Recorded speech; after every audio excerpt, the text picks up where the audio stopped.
ads zagarutse mu Rwanda. Ubundi ubusanzwe iyo mbyutse mu gitondo ikintu cya mbere manza gukora, manza kujya dushe. Iyo mvuye dushe mpita mfata laptop yanjye cyangwa se nkafata telefone yanjye nkajya kuri YouTube.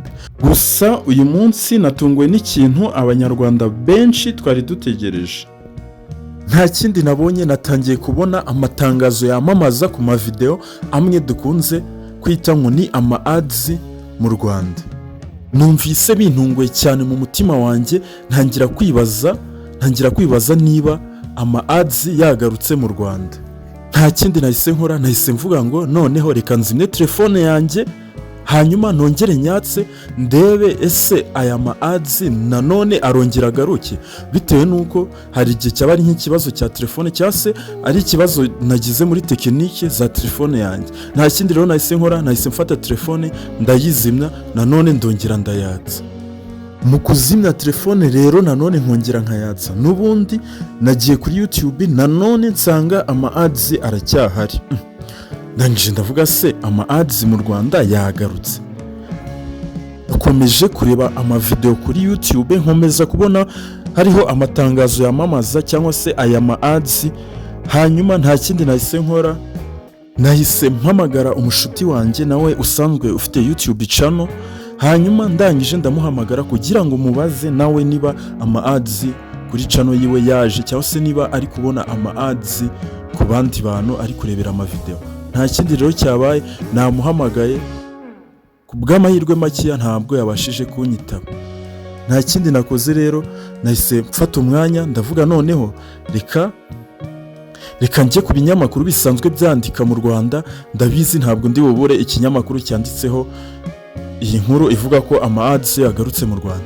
Nta kindi nafashe umwanya njya ku mbuga nkoranyambaga cyangwa se njya kuri Chrome, hanyuma ndangije nshakisha ikinyamakuru kizwi cyane hano mu Rwanda, iki ngiki dukunze kwita ngo ni inyarwanda.com.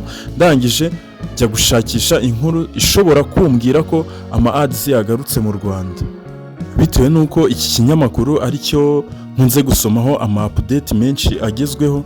Nasanze iki kinyamakuru kitigeze kibyandikaho. Nagerageje no gushakisha mu bindi binyamakuru ngo ndebe ko hari ikinyamakuru cyabyanditseho, gusa nasanze nta kinyamakuru na kimwe kigeze kibyandikaho. Nagarutse kuri YouTube, nkomeza kugenda ndeba amavideo agiye atandukanye, nkomeza ndeba ama ads, nkomeza ndeba amavideo arimo amatangazo yamamaza, ndakomeza ndeba video nyinshi zigiye zitandukanye.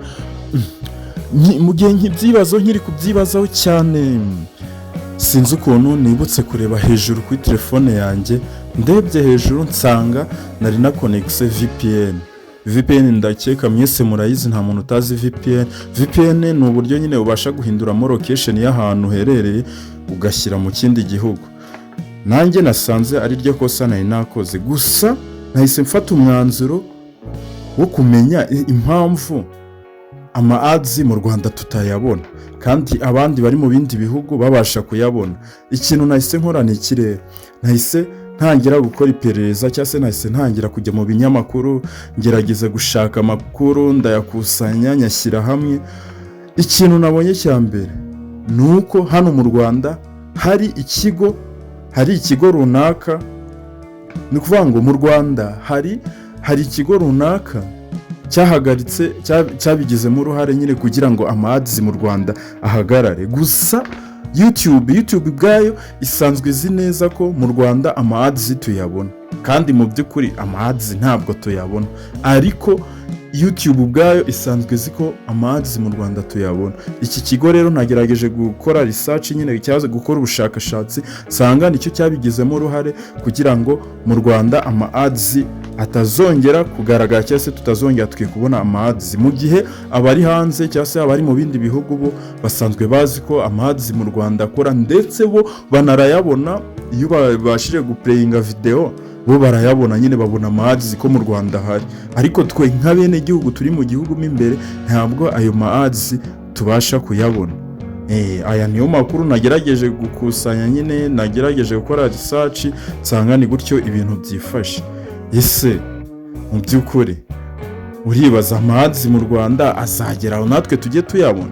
Guys, mbibutse ko amazi niyo atuma nyine twe nk'abanyarwanda cyangwa se nk'abantu bakora nyine nk'aba content creator cyangwa se abakora amavideo tubasha kubona amafaranga nyine ahagije.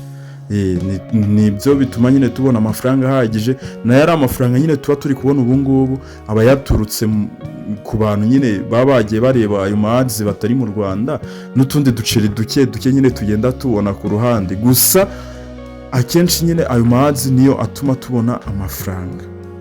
Guys, ese uribaza amazi twebwe mu Rwanda bizagera igihe tuyabone?